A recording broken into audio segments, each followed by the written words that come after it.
with the 8th class supplementary subject. Today we are going to discuss about chapter number 4 of part number 3rd, that is Gandhiji as a coolie barrister in Africa. So let's start. Gandhiji left for Durban to play to Said Abdullah's civil suit, and as the ship was packed and as all the berths were booked, the captain gave Gandhiji a berth in his own cabin. देखिए हमने कल देखा था कि गांधी जी को एक letter मिला था जो कि सेठ अब्दुल्ला एंड कंपनी के द्वारा था, और उसमें लिखा हुआ था कि उनका कुछ केस है जो सेठ अब्दुल्ला चाहते हैं कि गांधी जी उस केस को लड़े, और यदि गांधी जी उसको 1 ईयर के अंदर कंप्लीट कर देते हैं तो उन्हें यूरो 105 दिया जाएगा इस काम के लिए। तो देखिए गांधी जी अब डरबन के लिए निकल जाते हैं। जब वो शिप में पहुंचते हैं तो शिप की सारी बर्थ तो फुल हो चुकी होती है, तो कैप्टन उन्हें अपने पास में जगह देते हैं। ओके, अब देखें यहाँ पर गांधी जी उन कैप्टन के दोस्त हो जाते हैं, दोनों साथ में चेस खेलते हैं। ओके, और जो कैप्टन रहते हैं वो गांधी जी को गुड चेस प्लेयर, एक अच्छा चेस प्लेयर बनने में भी मदद करते हैं। अब देखें जो शिप होता है वो डरबन पहुंचता है, द पोर्ट ऑफ नेवल के पोर्ट में पहुंचता है मई के अंदर, in May. There at the time of landing Gandhi ji saw the European discriminated against the Indian. अब देखें जब लैंडिंग का समय होता है तो गांधी जी ये देखते हैं कि जो यूरोपियंस हैं वो इंडियन लोगों के साथ डिस्क्रिमिनेट करते हैं, भेदभाव करते हैं। ओके, देखिए यदि अगर हम इंडियन बिजनेसमैन की बात करें तो साउथ अफ्रीका में जो इंडियन बिजनेसमैन है उनमें मुस्लिम मेजोरिटी में है, हिंदू, पारसीज और जो क्रिश्चियंस है वो माइनॉरिटीज के अंदर है। ओके, तो देखिए जो यूरोपियन है वहां पर इंडियन लोगों को डिसरिस्पेक्ट करते हैं। देखिए ब्लैक कुलीज कहा जाता है, वहां जो इंडियन लोग हैं उनको ब्लैक कुलीज कहा जाता है। ये टर्म ऑफ कंटेम्प्ट है, मतलब अपमान के लिए ये शब्द इस्तेमाल किया जाता है। यहाँ तक कि जो कोर्ट पेपर है अपीलिएशंस के ऊपर भी जो इंडियन नेम्स हैं उन्हें ब्लैक कुलीज की तरह मेंशन किया जाता है।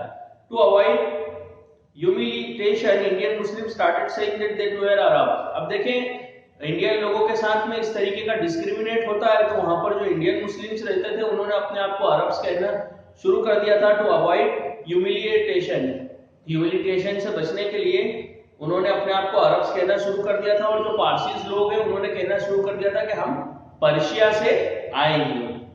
There is a history of how Indian reached out South Africa। आप देखिए जो इंडियन लोग हैं वो साउथ अफ्रीका कैसे पहुंचे, इसकी एक हिस्ट्री है। When Europeans settled down there, they realized that they needed the labor to work in the mines and field। देखिए जब यूरोपियंस अफ्रीका में सेटल्ड हुए, साउथ अफ्रीका में सेटल्ड हुए, तो उन्हें महसूस हुआ कि हमें माइंस में और फील्ड में काम करने के लिए कुछ लेबरर्स की जरूरत है। अब वहां के जो नेटिव्स लोग थे, जैसे जो जुलूस थे, were not found fit for this task। देखिए वो इस काम के लिए फिट नहीं थे। पहले तो वो आलसी थे नेचर से ही, और इस तरीके के जो मेहनती वर्क है वो पसंद नहीं किया करते थे। तो अब देखिए जो इंग्लिश मैन है वो इंडिया की तरफ उन्होंने टर्न लिया। उन्हें पता था कि जो पुअर इंडियन लेबरर्स है वो इस काम के लिए जरूर एग्री हो जाएंगे। तो देखें so the British colonies requested the government of India to send labourer. तो देखिए यहाँ पर जो साउथ अफ्रीका में ब्रिटिश कॉलोनीज थी उन्होंने गवर्नमेंट ऑफ इंडिया से रिक्वेस्ट किया कि आप लेबर को सेंड करिए। The colonies entered into an agreement with the government of India. आप देखिए यहाँ पर जो साउथ अफ्रीका में ब्रिटिश कॉलोनी थी और गवर्नमेंट ऑफ इंडिया, दोनों का एक एग्रीमेंट हुआ। देखिए अब वहाँ एग्रीमेंट में क्या था, the term of agreement were that Indian would work there for 5 year. At the end of the contract period they would have an option either get contract renewed for another 5 year to go or to go back to India. देखिए agreement ये था कि जो Indian लोग हैं वो 5 साल के लिए साउथ अफ्रीका में रहेंगे, और 5 साल बाद यदि वो आना चाहे तो आ सकते हैं, और यदि नहीं आना चाहे तो वापस से अपना कॉन्ट्रैक्ट रिन्यू करा सकते हैं अगले 5 साल के लिए। It was promise that they would be paid money for their sea journey. देखिए ये कहा गया था कि इनकी जो सी जर्नी है इसके लिए इन्हें पैसे दिए जाएंगे। Another term of the agreement was that if they wanted to settle down in South Africa, they would be provided with land। देखिए इसके अलावा ये बात भी कही गई थी कि यदि ये साउथ अफ्रीका में सेटल्ड होना चाहते हैं तो इन्हें जमीन दी जाएगी, the cost of which would be equivalent to the sea fare। Okay, those who went to South Africa under this agreement came to be known as गिरमिटियास। अब देखिए जो इस एग्रीमेंट के तहत साउथ अफ्रीका में गए उनको गिरमिटियास कहा जाने लगा। The first batch of this labourers reach there in 1860। देखिए जो फर्स्ट बैच थी इन लेबरर्स की ये 1860 में साउथ अफ्रीका पहुंची। Later on Indian businessman also started coming in. अब देखिए इसके बाद में जो इंडियन बिजनेसमैन है उनका साउथ अफ्रीका आने का सिलसिला भी शुरू हो गया। The government of India has taken assurance from the किस colonies that there would be no discrimination against Indian in the South Africa, nor would they be treated as a second-rate citizen। अब देखिए जो government of India है उन्होंने जो colonies है उनसे कहा था कि भाई जो आप इंडियन लोगों को यहाँ से ले जा रहे हैं तो आप उनके साथ डिस्क्रिमिनेट नहीं करेंगे, भेदभाव नहीं करेंगे, और इसके अलावा उनको दूसरे दर्जे का नागरिक नहीं समझा जाएगा यदि वो वहां पर सेटल्ड होना चाहते हैं। In 1858, Queen Victoria had declared that India would enjoy all those rights that have been given to the people of British। अब देखिए 1858 में जो क्वीन विक्टोरिया उन्होंने डिक्लेयर कर दिया कि इंडियन लोगों को वो सारी राइट्स दी जाए जो वहां पर ब्रिटिश लोगों को दी जाती है, ब्रिटिश एम्पायर के अंदर लोगों को मिलती है। The Indian went not only to Natal but also to Orange Free State, the Transvaal and the Cape. Some of them took to business. अब देखिए इंडियन जो साउथ अफ्रीका में ना सिर्फ नेटल के अंदर गए बल्कि ऑरेंज फ्री स्टेट्स के अंदर भी गए, जैसे कि जो ट्रांसवाल है और जो कैप है वहां पर भी गए, और बहुत से जो इंडियन लोग हैं वो बिजनेस के लिए यहाँ गए। This Indian work very hard there and took to agriculture. अब देखिए इन इंडियन लोगों ने बहुत वहां पर मेहनत की और काफी मेहनत से वो इनकी जिन लोगों की कुछ एग्रीकल्चरल फील्ड थी वहां पर वो एग्रीकल्चर में काफी उन्होंने मेहनत की और वो फ्रूट्स, वेजिटेबल्स और दूसरी क्रॉप्स वगैरह बोने लगे। और देखिए इन क्रॉप्स को वो सस्ते दामों पे भी बेचा करते थे, तो इसलिए उन्हें काफी ज्यादा प्रॉफिट होने लगा। अब देखिए जो व्हाइट और जो प्रॉस्पर लोग हैं वो इन चीजों को पसंद नहीं किया करते थे।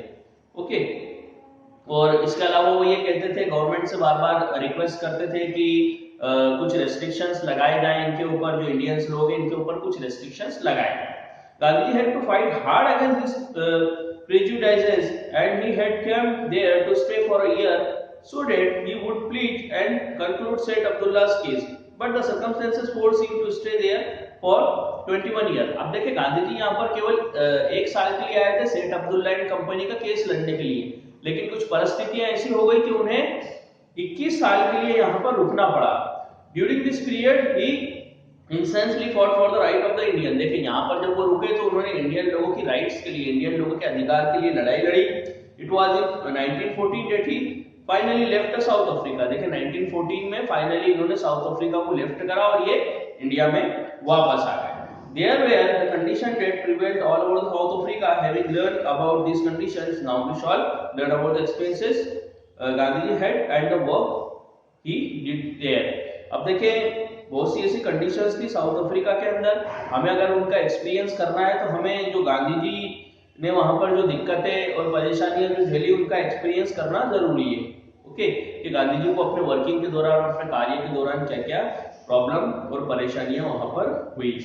ओके, तो देखिए हमारा चैप्टर नंबर 4 कंप्लीट हो चुका है।